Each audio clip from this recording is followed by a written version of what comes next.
भैया पीछे वाले प्रेम से बोले बाबा भूतनाथ की। अगर महादेव को सच्चे दिल से बुलाना है तो उठाइए दोनों हाथों को और लगाइए जयकारा। प्रेम से बोले शंकर भगवान की। और मीठी मीठी ताली के साथ बुलाना है कि गुरु के कंगन वाला हरदास कंगन पे ढले वाली। गुरु के कंगन वाला हरदास कंगन पे ढले वाली। हीरे कंगन पर तीन दरा पे उजले वाली।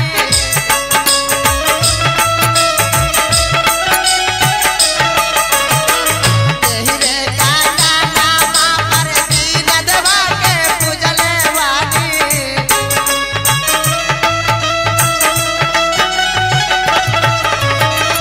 बरमायर विष्णु महेश कंगन पे ढले वाली। बरमायर विष्णु महेश कंगन पे ढले वाली।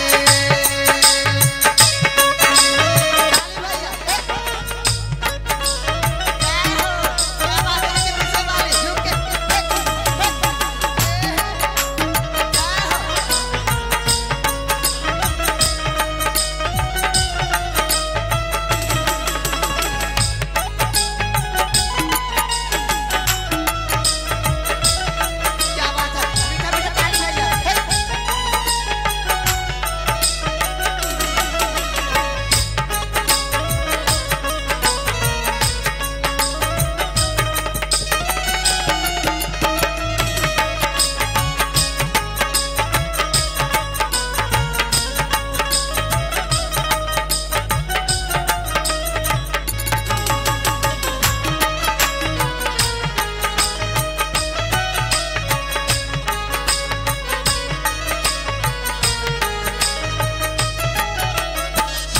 और हमारे नीतीश बबुआ का चाचा जी ने बड़के पापा ने बहुत बहुत रुपए का दान करते हैं।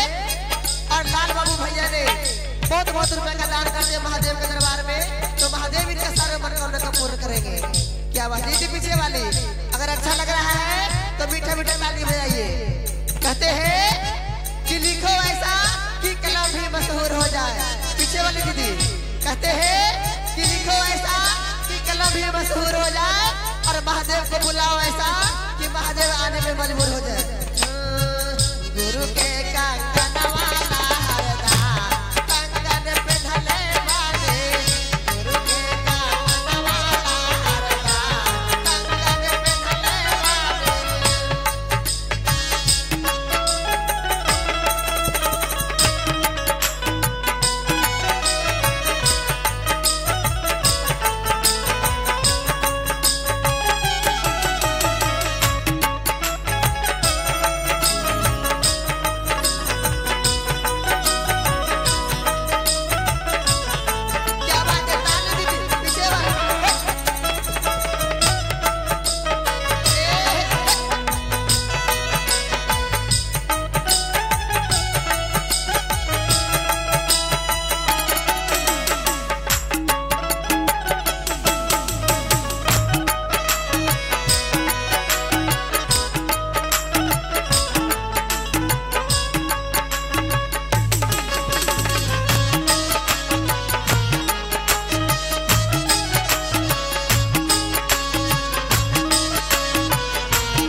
रे इस भजन पर खुश होकर 51 रुपए का दान करते हैं तो महादेव इनको सारे मनोकामना को पूर्ण करेंगे।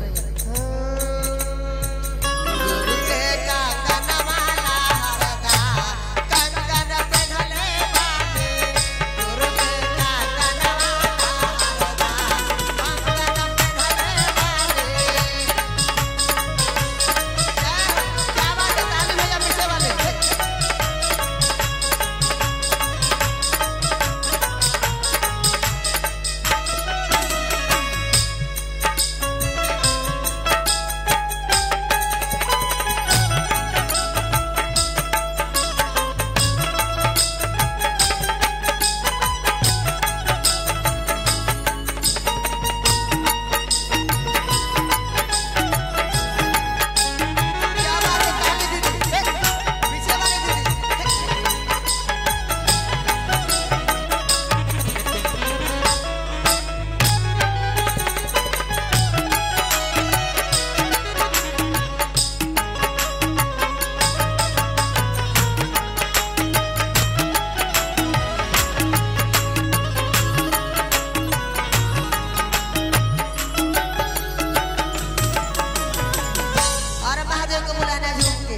अगर भजन अच्छा लगता है तो मीठा मीठा ताली बजाते रहिए। अच्छा लग रहा है दीदी? क्या बात है, हमारे गुरु बहना बहुत अच्छी है।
गौरी मैया